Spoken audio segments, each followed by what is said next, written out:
Today, we're focusing on the rising concerns in cybersecurity. Remember, you can join the conversation with the hashtag Beyond Markets. You can follow my handle too at Esther Ubodaga. Now, let's get right into it.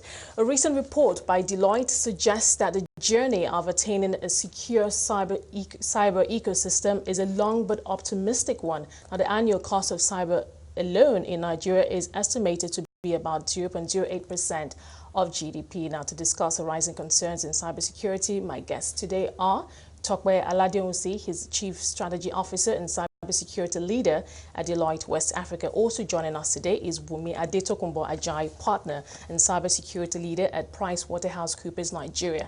Also joining us is Abdul Hakim Ajijola, Executive Chairman, Consultancy Support Services. He joins us from Abuja.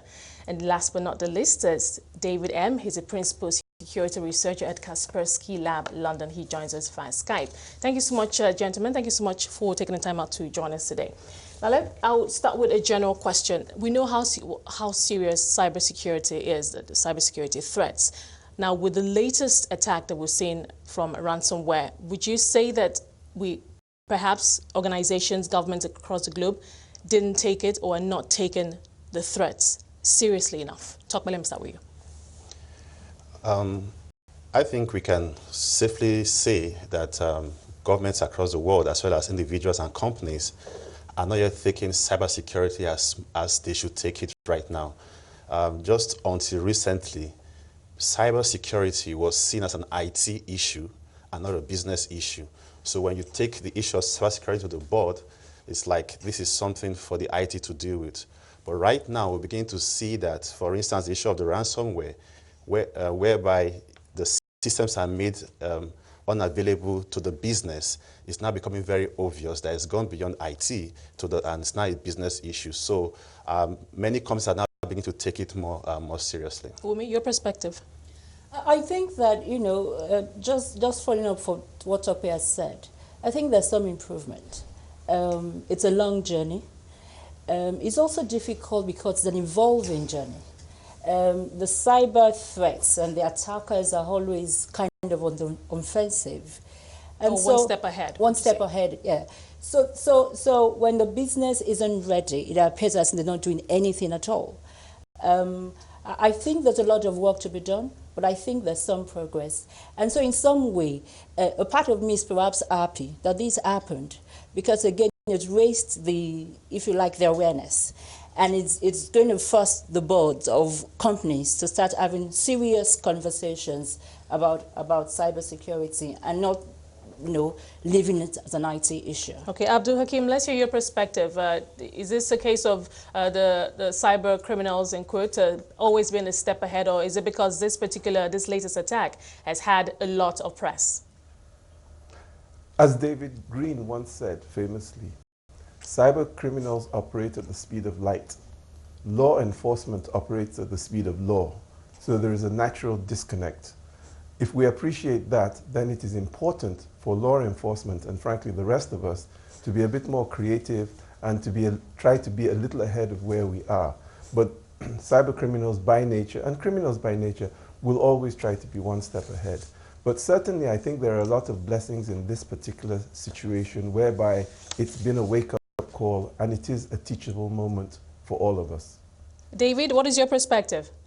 Well, yeah, I think incidents like this definitely do focus the mind. There's no question about that. And they certainly help to bring an issue from the IT department into the board level and give awareness there.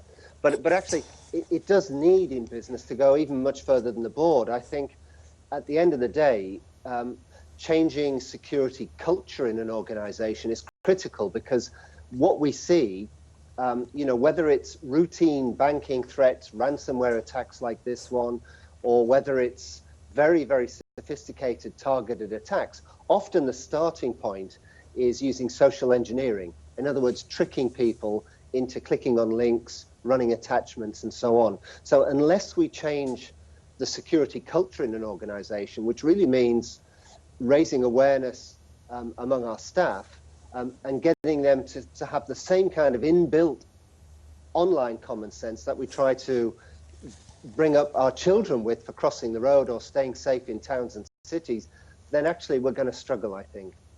Okay, hold that thought for us, David. So, Tope, let me come to you. We know what the threats are.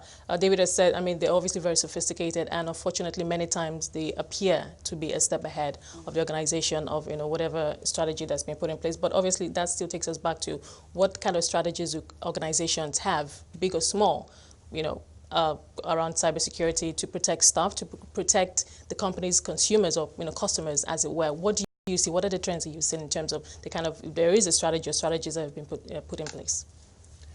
Okay, I like what David said, which talked about the awareness aspect and the people side of security. And in Nigeria, we have realized that many times the attackers are coming through the weakest link in the security ecosystem, which is the people. So you see things like social engineering, phishing emails, and ransomware attacks, and the rest of them. Now, what we see many companies doing is that they are buying tools and technologies to protect themselves, and they are focusing more on tools and technologies. So you hear them say things like antivirus, firewalls, and the rest of them. But the attackers many times are not just going through the technological platform, they are going through the people, going through people. So what we expect companies to do and individuals to do is to look at it holistically and say, how do we protect ourselves in terms of getting ourselves secured, and even beyond being secured, to say, if peradventure we get hit or we were attacked, because the issue of cyber security is not a matter of being attacked, it's a matter of if, it's a matter of when. Everyone will be attacked. So when you are attacked, are you able to detect it, and are you able to bounce back to normal operations? So being able to look at it holistically, beyond just from the technology point of view, looking at it from the people point of view, the process point of view, and even from the governance point of view, I think that will really help organizations to be a step ahead. Okay, speaking about organizations, Wumi, let's zero in on the Nigerian financial system. Is there a strategic policy framework in place, by the regulator to protect the financial system, banks? I know the CBN meets regularly with the banks. Is this also a topic that they discuss in terms of, look, yes, we're dealing with the regular issues, NPLs, credit, and all of that, but also let's talk about cybersecurity, how to protect not just you, but the large customer base? So the regulator, and I think in Nigeria, the CBN would be one of the foremost regulators in terms of cybersecurity. Yeah. So there have been a couple of standards that they've asked banks to comply with. There are also, if you like, fora, where they bring bank officials and risk management professionals from the banks to meet even with customers and hear from the customers and try to resolve the issues that customers have in that area. So there's a lot of work that the CBN is doing in that space. The CBN has also set up a forum or a committee for blockchain just to look at the ramifications of that and how it impacts society. There's lots of collaboration with other associations like the EPAN, FINA to deal with payment security. So the regulator is doing quite a bit. The question, though, is whether what the regulator is asking the banks to do, whether they're doing them effectively. Yeah, if there's effective monitoring and if the policy, the strategy in place is being reviewed. It's being reviewed and working. So talk about an incident response plan. You could have that, but how do you know if it's working? Okay, we may hold that thought, so we need to go to in Abuja. Let's just talk about awareness now, Abdul Hakim. We know that this has also been a major issue. It's one thing to know that those cyber criminals are out there. It's also another thing for people to be aware that they're actually there. To what extent would you say that is a problem for us here in Nigeria, specifically the financial system? We've heard about Ponzi schemes, how people get duped through these Ponzi schemes, and there's so many people who buy into it. So in terms of awareness, what should we begin to do? Because everybody says this ransomware is a huge wake-up call. Well, first of all, if I may just take a step back on the issue of the CBN as a regulator, I mean, they may be doing a lot of things behind the scenes. They may be building alliances. But it worries me as a user to basically see that most of the ATMs that I observe, automated teller machines, are still using Windows XP. And so that's an operating system that has already passed its end of life at least 3 years ago. So, there's a disconnect somewhere in that. Having said that, I would agree with you that there is a need to step up our collective game in terms of awareness. In terms of actually applying common sense, what is common sense when we receive a message from a bank that we don't even have an account with, saying, open this link and you'll get, all kinds of wonderful things. But if I may just digress for just a second, I believe also as a nation, this presents us with an opportunity to really be introspective and decide that it is time for us to basically establish some kind of cybersecurity solutions industry so that we can harness the young people, again, many of them below 35 years of age, so that they can actually build careers, actually build businesses solving these problems. Our guest from the UK, for example, from London, he is paid as a professional to do this. Why can't we build a professional cadre within our own society to provide these solutions? And very quickly, 2015, the African cybersecurity market was about $1 billion. By 2018, it's estimated to be about $3.6 billion. What piece of that action are Nigerians going to be able to empower themselves to get? And I think this is something that would help us. We can convert certain challenges into solutions for our economy and for ourselves. And I think this is one of the things that as a society we need to look at. Somebody makes money from headache and aspirin tablets. There's a whole ecosystem for that. Why can't we make money from solving cybersecurity challenges? Okay, Abdul Hakim, hold that thought for us. David, let's come to you now. I want to talk more about this ransomware attack. Now, you put out a report this morning, and you're linking this ransomware attack to the infamous, you called it Lazarus hacking group. This group has been known to have hacked into the computers of government, the big organizations and governments across the globe. But you say that the similarity could be a false operation. Why? Okay, well, I mean, when we look at the code, there are certainly similarities between the two. So that's sort of the link, really, if you like, between Lazarus and WannaCry is this really early WannaCry sample going back to February. What we can't say with certainty, though, is that the people behind it are the same. Now, the idea of the false flag is laying a series of breadcrumbs which kind of lead people in a particular direction, but it's actually leading a false trail. So what we're saying here is actually that some other group of people could have created code and deliberately made it similar to the Lazarus code in order to make analysts and researchers and others think that there is a connection. So there may be, or there may be not, and we don't know at this stage, so we continue to research that. But does that worry you? I mean, just thinking that there could be another group out there just as deadly as the Lazarus Group in the shadows and just waiting to strike? Well, I think there is a key difference. I mean, if we look at the work of the Lazarus Group, a lot of the code is very, very sophisticated. And actually, what we're looking at with WannaCry, this ransomware attack, is something which is not at the same level of sophistication. We're talking here about what is effectively just kind of low-level criminal activity. It's extortion, basically. So, there are a number of groups engaged in sophisticated attacks. We know, actually, that the stakes are very high. It's in the interests of an ongoing or the ongoing work of a group like Lazarus to remain hidden. And therefore, attack groups have an interest in trying to throw people off the scent. Okay, David, thank you so much. Hold that thought for us, so you're still with us until the end of the show. I've been speaking to Tope Aladenusi, Chief Strategy Officer and Cybersecurity Leader at Deloitte West Africa. We've also been speaking to Wumi Adetokunbo Ajayi, Partner and Cybersecurity Leader at PricewaterhouseCoopers Nigeria. Also joining us from Abuja, Abdul Hakim Ajijola, Executive Chairman, Consultancy Support Services, and David M., Principal Security Researcher at Kaspersky Lab. He joins us via Skype from London. And as we continue our focus on the rising concerns in cybersecurity, still with me are Tope Aladenusi, Chief Strategy Officer and Cybersecurity Leader at Deloitte West Africa, Wumi Adetokunbo Ajayi, Partner and Cybersecurity Leader at PricewaterhouseCoopers Nigeria, Abdul Hakim Ajijola, Executive Chairman, Consultancy Support Services. He joins us from Abuja, and David M., Principal Security Researcher at Kaspersky Lab. He joins us via Skype from London. Thank you so much for sticking with us. So we know how deadly this group is. Let's talk specifics now in terms of from the private sector from a company point of view. Banks, you know, the banks should have a policy, a strategy in place. And it's, like you said, it shouldn't just be around the IT department. It should be something that carries everybody along, especially the staff. But do you see, I know you interact with companies. What kind of strategies would you recommend that they do or adopt now? Should it be different? And what kind of strategy can it be that is one that perhaps can evolve and, you know, keep up with latest attacks such as this? Okay, that's a very good question.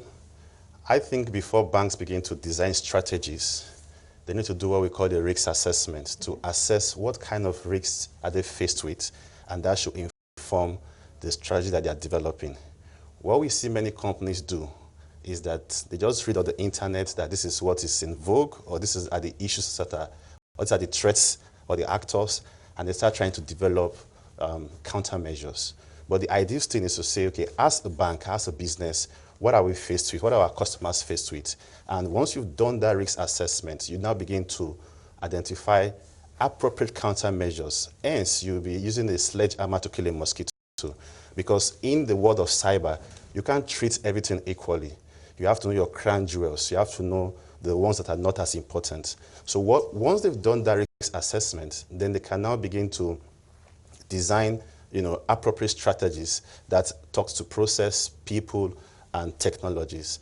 And so they don't have to spend big money, because, you know, I'm thinking that a small company will hear, listen to you speak, maybe a company of a staff strength of 7, 10, and they're saying, okay, I mean, I'm thinking that because our business is small, our operations are small, maybe with 1 or 2 antivirus, you know, things, we're okay. Yeah, so, and that's the problem. So everything, when people think of cyber security, they say antivirus, firewall, and that's just a small piece of it. It applies for both, no matter the size of the company. Exactly. So you should do what fits your organization.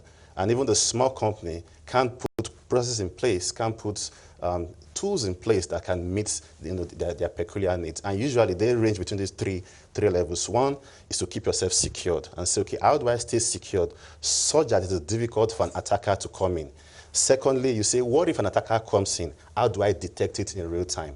And thirdly, what if they come in and they do a damage? How do I bounce back to operations? So your strategies must talk to these 3 things. Okay, now, Wumi, we're also in an age where there's a lot of cloud uptake and, I mean, big data, and then at the same time we're having this cyber criminals. I mean, how do we balance both in terms of, I mean, using the cloud safely in a manner that is safe and along with the big data, and then also keeping an eye out for attacks like ransomware?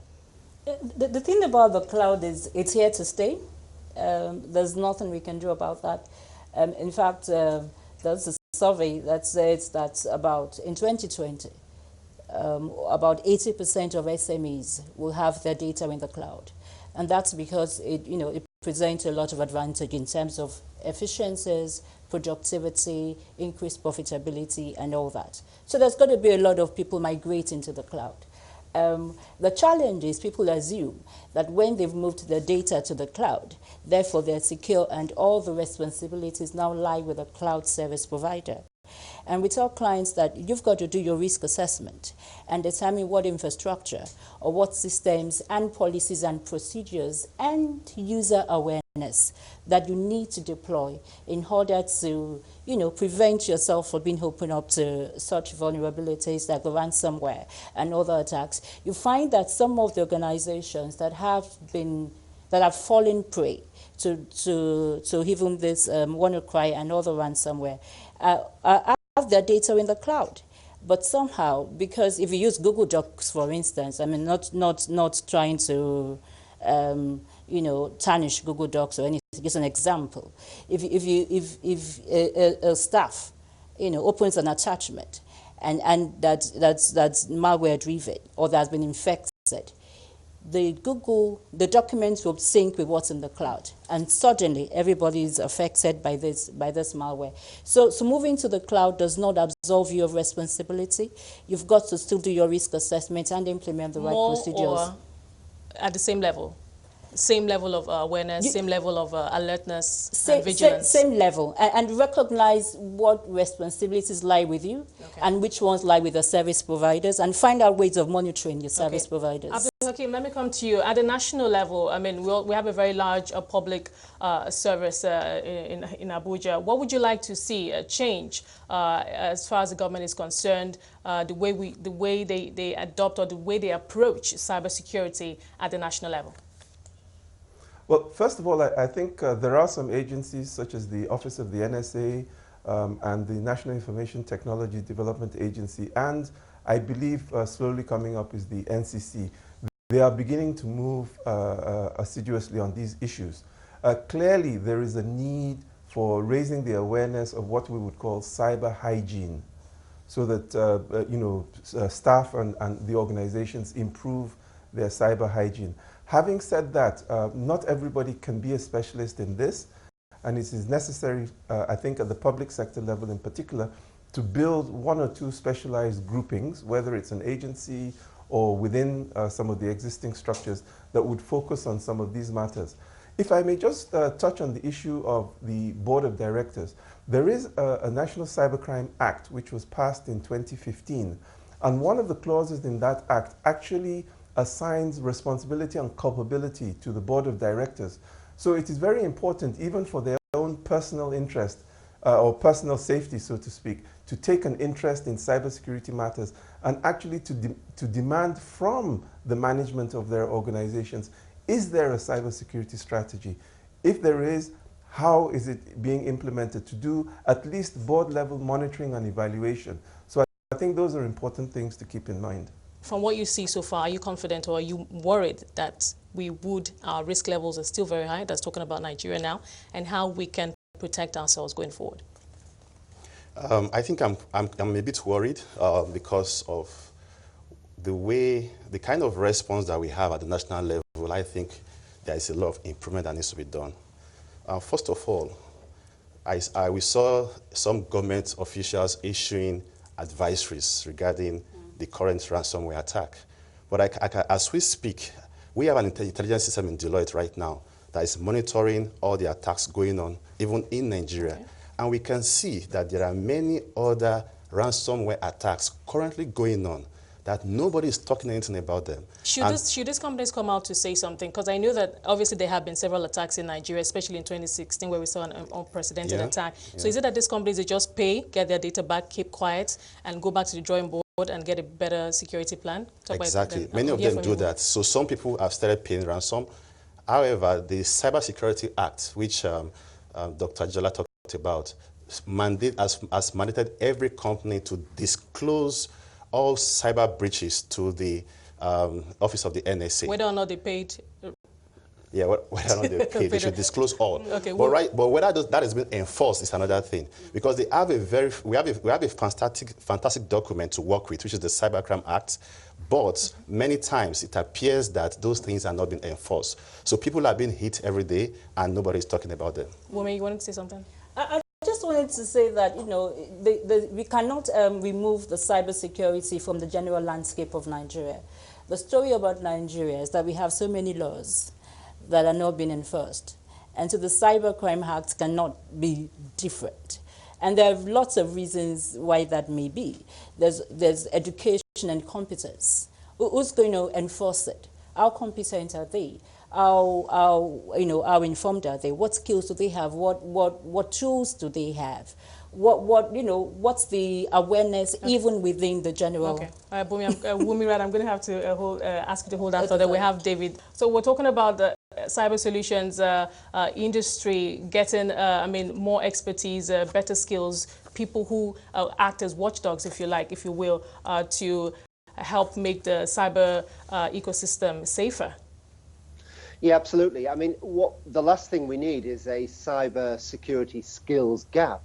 We need to make sure that, cooperation between industry, between universities, between government are all, policy there is moving all in the same direction, which is to develop skills and encourage people to come into the direction of security. Okay, just one 2 seconds each. You said you're a little bit worried about the future. Yeah, I was. If we continue like this, then we have cause to be worried. But you're I a bit more believe that. optimistic, Wumi. No, I'm not. I'm not. I've just said that there's a bit of work being done. Okay. But we have a lot of work to do. And we have a good template, the Cybersecurity Act. We do, but there's cause for worry. Okay. And also, just to say that it also affects our ability to compete. Okay. Because security is an enabler. And if you don't have that, it's difficult to compete in the digital economy. Okay, Abdul Hakim, one last thought from you. If you'd asked me this question a couple of weeks ago, I would have told you I was extremely worried. But in the last 2 weeks or so, I've hosted about 50 hackers to a hacking competition, young people. They taught me a lot. They taught me that the future is good. They taught me that there is capacity. Yes, they are not the full-level professional, but again, there is a budding group of young people that are up and doing, and that actually, with or without government, we will go ahead. Okay, thank you so much for joining us today. Thank you so much for sharing your perspective with us. We'll be looking at cybersecurity concerns in Nigeria and, of course, globally. And I've been speaking to Tope Aladenusi, Chief Strategy Officer and Cybersecurity Leader at Deloitte West Africa. Also joining us today has been Wumi Adetokunbo Ajayi, Partner and Cybersecurity Leader at PwC Nigeria, and Abdul Hakim Ajijola, Executive Chairman, Consultancy Support Services. And joining us via Skype from the UK has been David M., Principal Security Researcher at Kaspersky Lab. Thank you so much for joining us. Remember, you can watch all previous episodes of Beyond Markets on our website, CNBCAfrica.com. You can stay engaged with the hashtag Beyond Markets. You can also follow me on Twitter at Esther Ubodaga. From myself and the team, it's bye for now.